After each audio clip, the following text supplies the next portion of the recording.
Praia Brava teve pelo menos 5 ruas com sentido alterado e ainda estão previstas outras mudanças em outras vias. A medida foi tomada após reclamações dos moradores.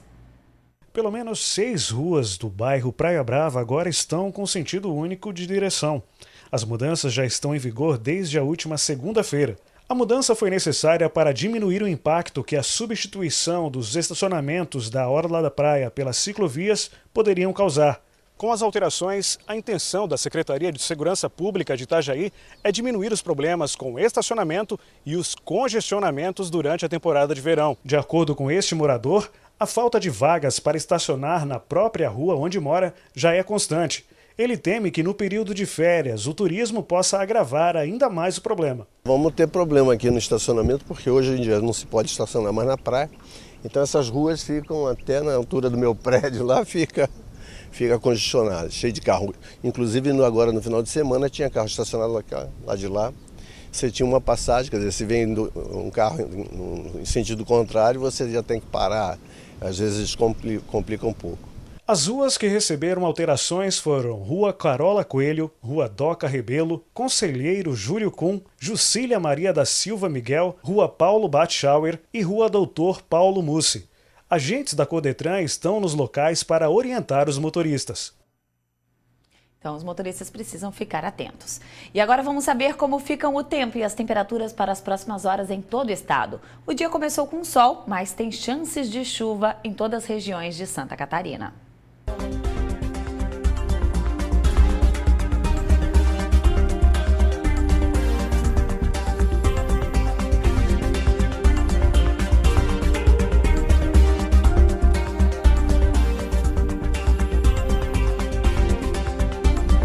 Nessa quarta-feira, apesar da chuva no oeste serra catarinense, aqui no litoral teremos um dia ensolarado e por conta disso com um maior aquecimento. Ao longo do dia aumenta a quantidade de nuvens, mas há poucas chances de chuvas só no entardecer. A mínima prevista é de 22 e a máxima pode chegar aos 32 graus. Amanhã uma massa de ar seco predomina pelo estado e deixa a quinta-feira também ensolarada, inclusive sem chance de chuva.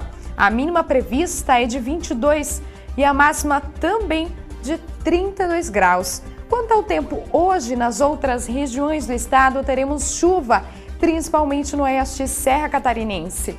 A mínima prevista em Chapecó é de 19 e a máxima de 25 graus.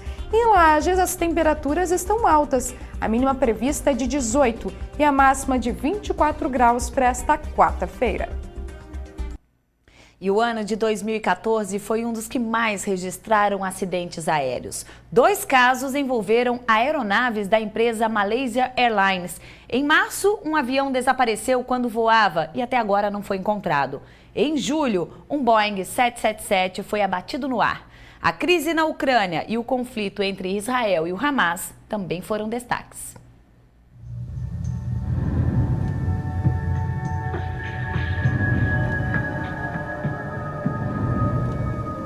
8 de março de 2014, um avião da Malaysia Airlines que partiu de Kuala Lumpur para Pequim com 239 pessoas a bordo desaparece dos radares.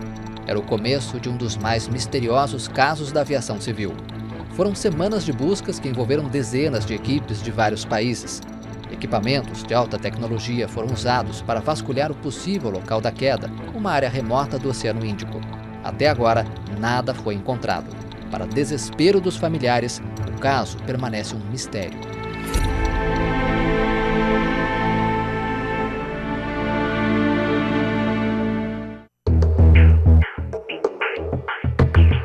Quatro meses depois, um avião da Air Algérie caiu no Mali e deixou 118 mortos. Uma das hipóteses para a queda foi o mau tempo na região.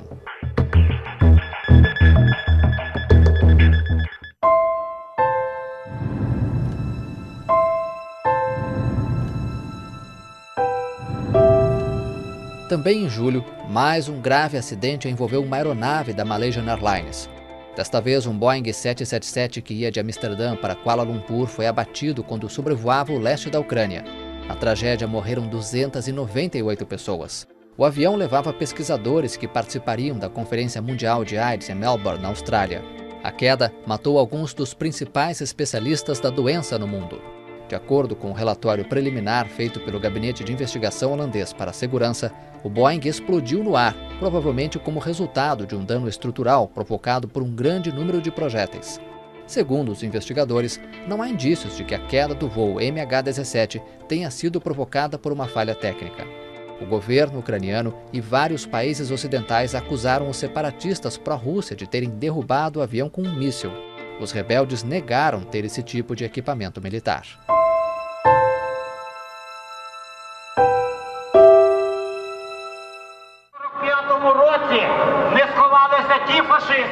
A tragédia envolvendo o avião da Malaysian Airlines foi uma das consequências de uma série de eventos que, em questão de meses, mudaram drasticamente a situação política da Ucrânia.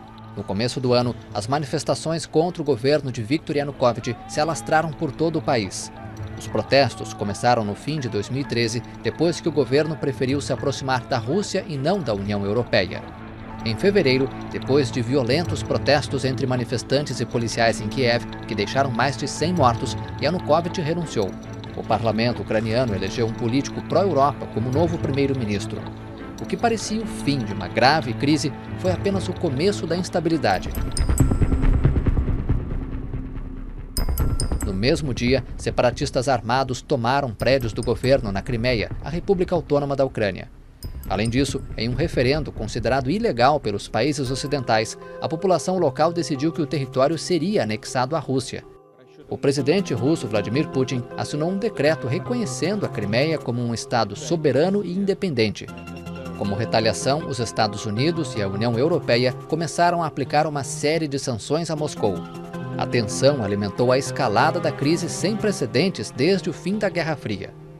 No leste da Ucrânia, grupos armados pró-Moscou invadiram prédios públicos. Donetsk e Lugansk realizaram referendos separatistas e aprovaram a autonomia das regiões. Começaram intensos combates entre rebeldes e o exército ucraniano. Em maio, o candidato pró-Ocidente Petro Poroshenko foi eleito presidente da Ucrânia. Depois da posse, os combates no leste do país se intensificaram. Foi nesse contexto que o avião da Malaysian Airlines foi abatido ao cruzar o céu da área em conflito. O cessar-fogo só foi acertado em setembro, quando foi assinado o chamado Acordo de Minsk, mas o pacto não foi respeitado. Uma eleição organizada por rebeldes em Donetsk, o bastião político e militar dos separatistas, agravou a disputa entre a Rússia e o Ocidente pela Ucrânia. Moscou disse que respeitava a votação. Poroshenko chamou a eleição de farsa. Mais de 3.000 pessoas morreram no conflito na Ucrânia.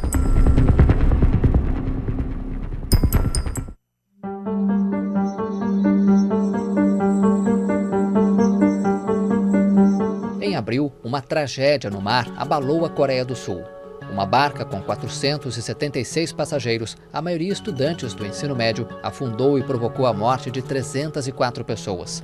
O capitão da embarcação, Lee Jeon-seok, foi condenado a 36 anos de prisão. Lee foi absolvido da acusação de homicídio, crime punido com pena de morte. Outros 13 tripulantes da barca Sewol foram considerados culpados de várias acusações, incluindo negligência, e receberam penas que variam entre 5 e 20 anos de prisão.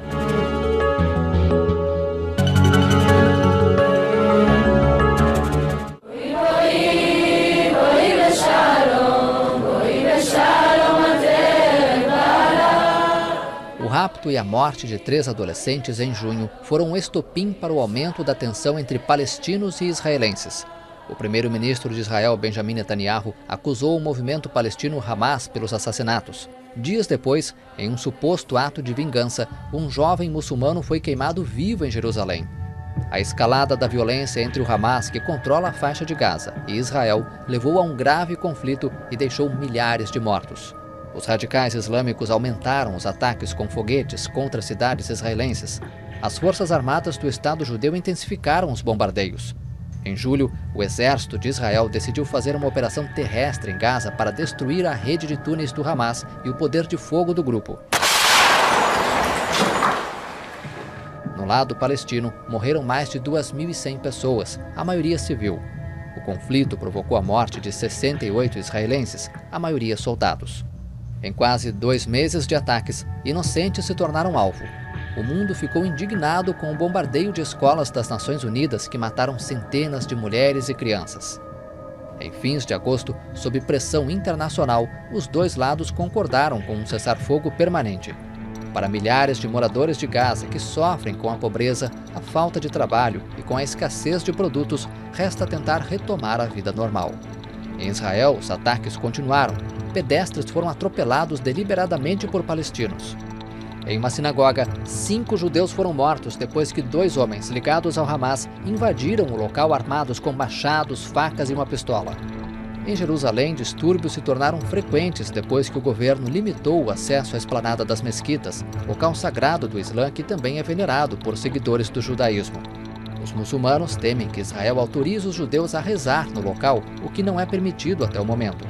Eles suspeitam que essa permissão seja o primeiro passo para destruir as mesquitas, com o objetivo de construir o 3º templo judaico. Em uma região dominada pela tensão permanente, a paz parece cada vez mais longe.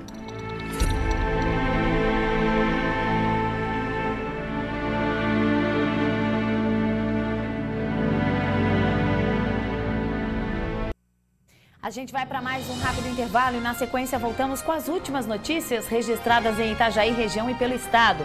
E tem também pesquisas com plantas medicinais ajudam na cura do câncer. Não sai daí que a gente já volta com essas e outras informações para você.